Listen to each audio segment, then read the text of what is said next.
हजारों करोड़ रुपया, मैं संगत का तो नहीं कह सकता ये रुपया, जो इस अन्नपूर्णा मुहिम के तहत सतगुरु रामपाल जी के मंदबुद्धि कलयुगी परिवार ने बर्बाद कर दिया।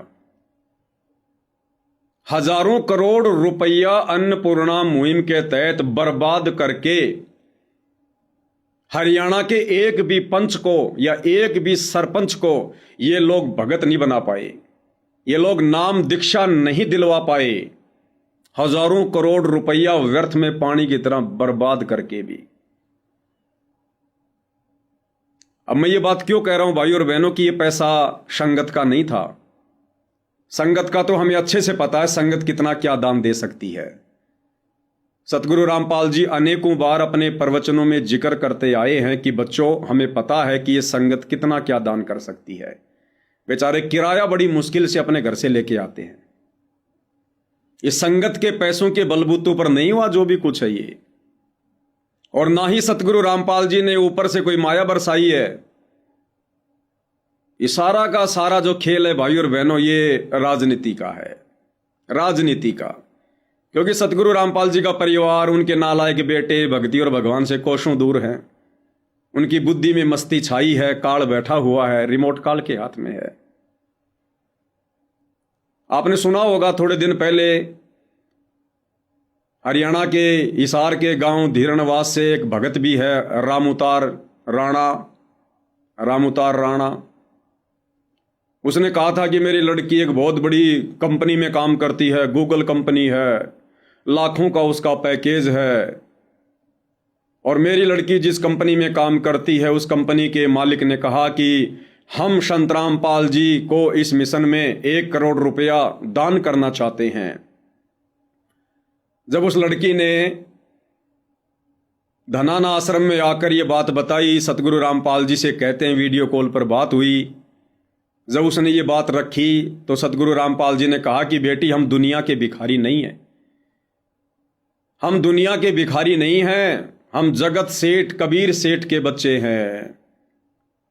भाई और बहनों, ये केवल एक दिखावा है, एक ड्रामा है, एक ढोंग है।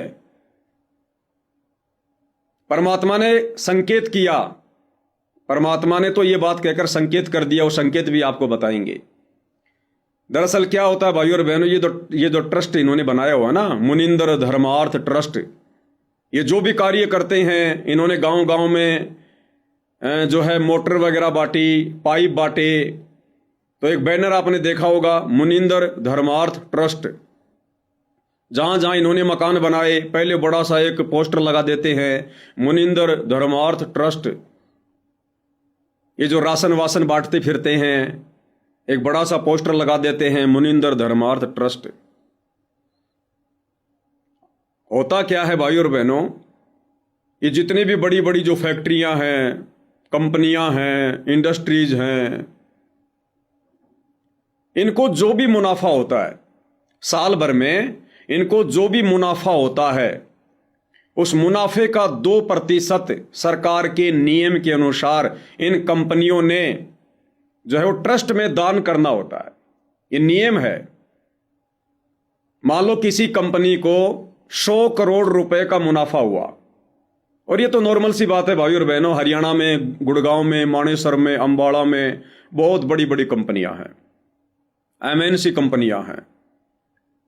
100 करोड़ का मुनाफा साल में कोई बड़ी बात नहीं है।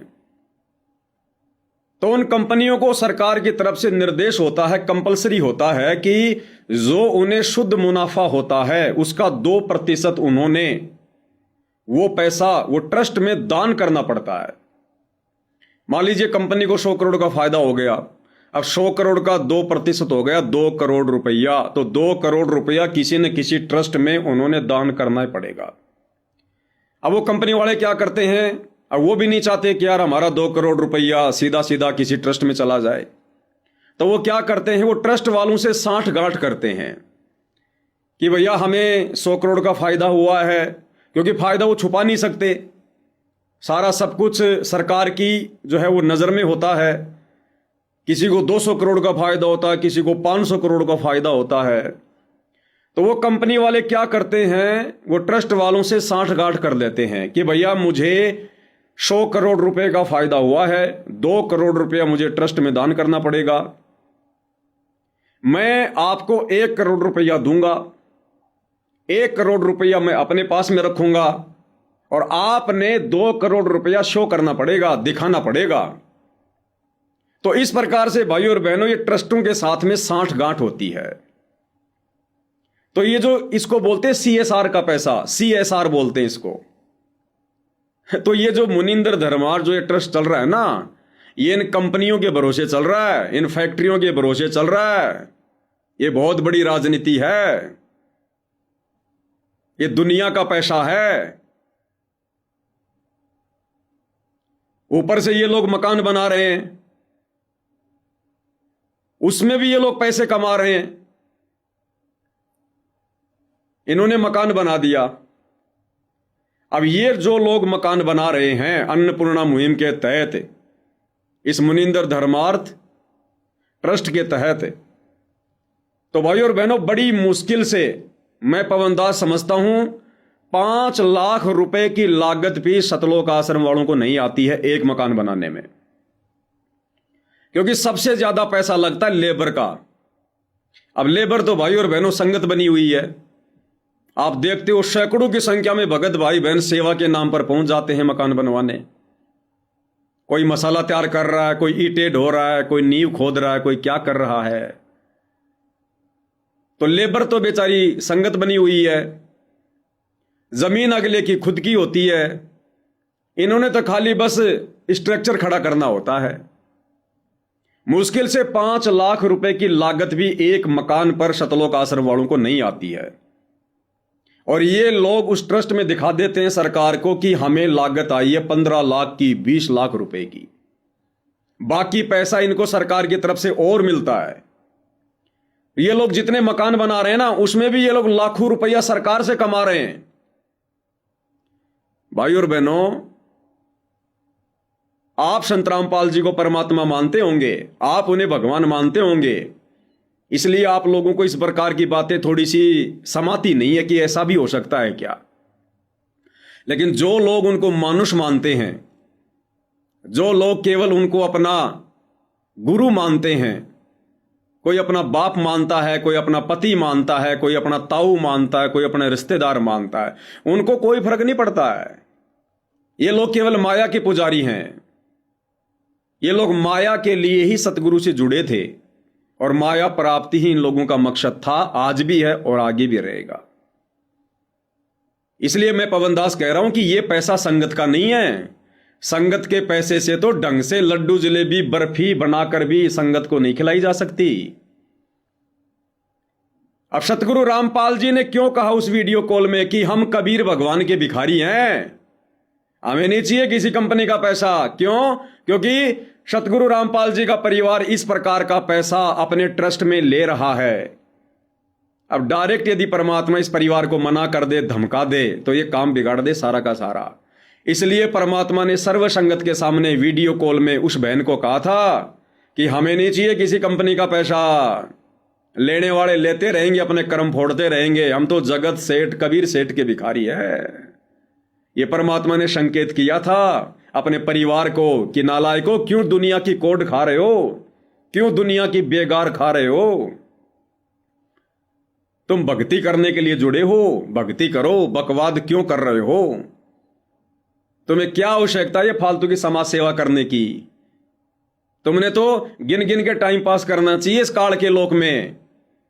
ये काम सरकारों के हैं, ये काम समाज सेवी संस्थाओं के हैं, जिनके पास में भक्ति नहीं, जिन्हें भगवान की जानकारी नहीं, जिनको भगवान नहीं चाहिए, जिनको मोक्ष से कोई मतलब नहीं है।